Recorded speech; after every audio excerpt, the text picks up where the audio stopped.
নমস্কার, আমি দেবপ্রিয়া সাহা। আপনারা দেখছেন আপনাদের favourite YouTube channel just diet. আজকে আমি আরেকটা ভিডিও নিয়ে আপনাদের কাছে চলে এসেছি। অনেক সময় দেখা যায় যে কিডনি পেশেন্টদের বিভিন্ন রকমের শাকসবজি এবং ফল কিন্তু বারণ থেকে থাকে, কারণ শাকসবজি এবং ফল সবেতেই কিন্তু পটাশিয়াম থাকছে, আর পটাশিয়ামের জন্য বিভিন্ন রকমের শাকসবজি আর ফল তাদেরকে খেতে বারণ করা হয়ে থাকে, কারণ তাদের পটাশিয়াম সেক্ষেত্রে বেড়ে যেতে পারে। কিন্তু এই সমস্ত শাকসবজি আর ফলের মধ্যে এমন কিছু ফলও রয়েছে যেগুলো নাকি লো টু মডারেট পটাশিয়ামের মধ্যে পড়ছে, সেগুলো হাই পটাশিয়ামের মধ্যে কিন্তু একেবারেই পড়ে না। এইরকমই একটা ফল হচ্ছে সবেদা। এই সবেদা কিন্তু কিডনি পেশেন্টরা তাদের ডায়েটে অবশ্যই রাখতে পারেন, কারণ এটা হচ্ছে গিয়ে একটা মডারেট পটাশিয়াম ফলের মধ্যে পড়ছে। প্রায় 100 গ্রাম সবেদাতে 193 mg পটাশিয়াম থাকছে। তো সেক্ষেত্রে তারা মোটামুটি সপ্তাহে 2 থেকে 3 দিন এই ফলটাকে তাদের ডায়েটে ইনক্লুড করতে পারেন। কেন আপনারা ডায়েটে সবেদা রাখবেন, তারই উত্তর জানতে আজকের আপনাদের এই ভিডিওটা কিন্তু পুরোটা দেখতে হবে। কিডনি পেশেন্টদের বিভিন্ন রকমের সমস্যার সম্মুখীন হতে হয়। শুধুমাত্র যে কিডনির সমস্যা হচ্ছে আমি মেডিসিন খেয়ে নিলাম তা কিন্তু নয়। যখন নাকি কিডনির সমস্যা ধরা পড়ে তার সাথে সাথে কিন্তু আনুষঙ্গিক অনেক রকমের সমস্যা দেখা গিয়ে থাকে। প্রথমত আমি যেটা বলবো সেটা হচ্ছে কনস্টিপেশন, এছাড়া বিভিন্ন রকমের বাওয়েল সিনড্রোম। তাদের ডেইলি বেসিসে পটি হচ্ছে না, পায়খানা কষে যাচ্ছে, এইটা কিন্তু তাদের একটা ওয়ান অ্যান্ড অনলি প্রবলেম বলা যেতে পারে।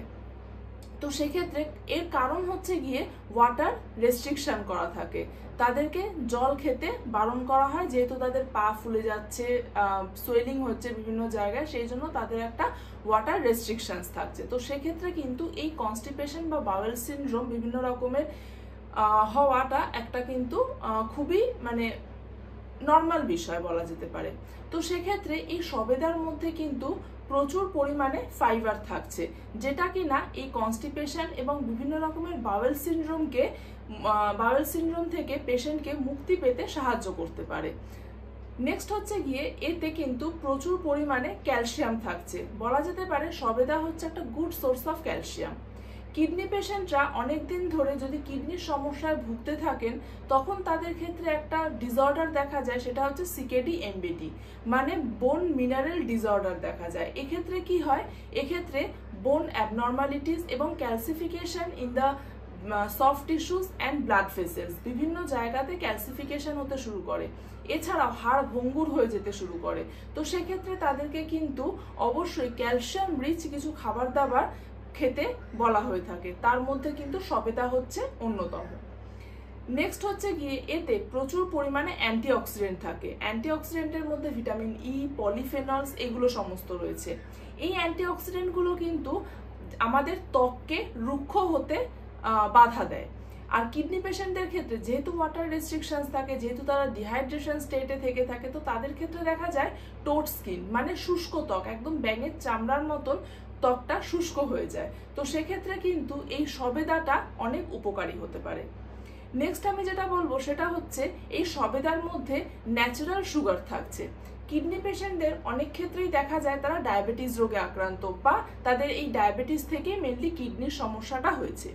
তো এই যে ন্যাচারাল সুগার সবেদার মধ্যে রয়েছে, সেটা কিন্তু আমাদের রক্তে শর্করার মাত্রা নিয়ন্ত্রণ রাখতে সাহায্য করছে, মানে ব্লাড যে সুগার লেভেলটা আছে সেটাকে কিন্তু কন্ট্রোল রাখতে অনেকটা সাহায্য করে থাকে।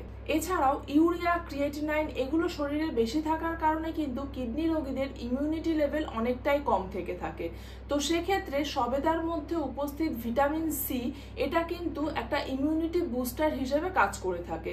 তো সেক্ষেত্রে তাদের ইমিউনিটিটাকে এনহ্যান্স করতে কিন্তু এই সবেদা অনেক ক্ষেত্রে সাহায্য করছে। তাহলে আপনারা আশা করি বুঝতে পারলেন যে সবেদাটা কিডনি রোগীদের জন্য মেনলি কতটা গুরুত্বপূর্ণ। আশা করি আপনারা সপ্তাহে 2 থেকে 3 দিন করে অবশ্যই সবেদা ফলটিকে আপনাদের ডায়েটে রাখবেন। আরও যদি কিছু কোয়ারিজ থেকে থাকে অবশ্যই তাহলে নিচের দেওয়া যে হোয়াটসঅ্যাপ গ্রুপের লিঙ্কটা রয়েছে সেখানে আপনারা জয়েন করে কোয়ারি করতে পারেন। এছাড়াও যদি কারোর কাস্টমাইজ ডায়েট চার্ট দরকার হয় বা ডায়েট কনসালটেশন নিতে হয়, তাহলে অবশ্যই নিচের দেওয়া নাম্বারটাতে কিন্তু যোগাযোগ করে নিতে ভুলবেন না। অনলাইন অফলাইন দু ধরনেরই কিন্তু কনসালটেশনের ব্যবস্থা রয়েছে। আর ভিডিওটি যদি ভালো লেগে থাকে অবশ্যই কমেন্ট করবেন আর শেয়ার করবেন, আর চ্যানেলটাকে কিন্তু সাবস্ক্রাইব করতে ভুলবেন না। নমস্কার, সুস্থ থাকুন, ভালো থাকুন।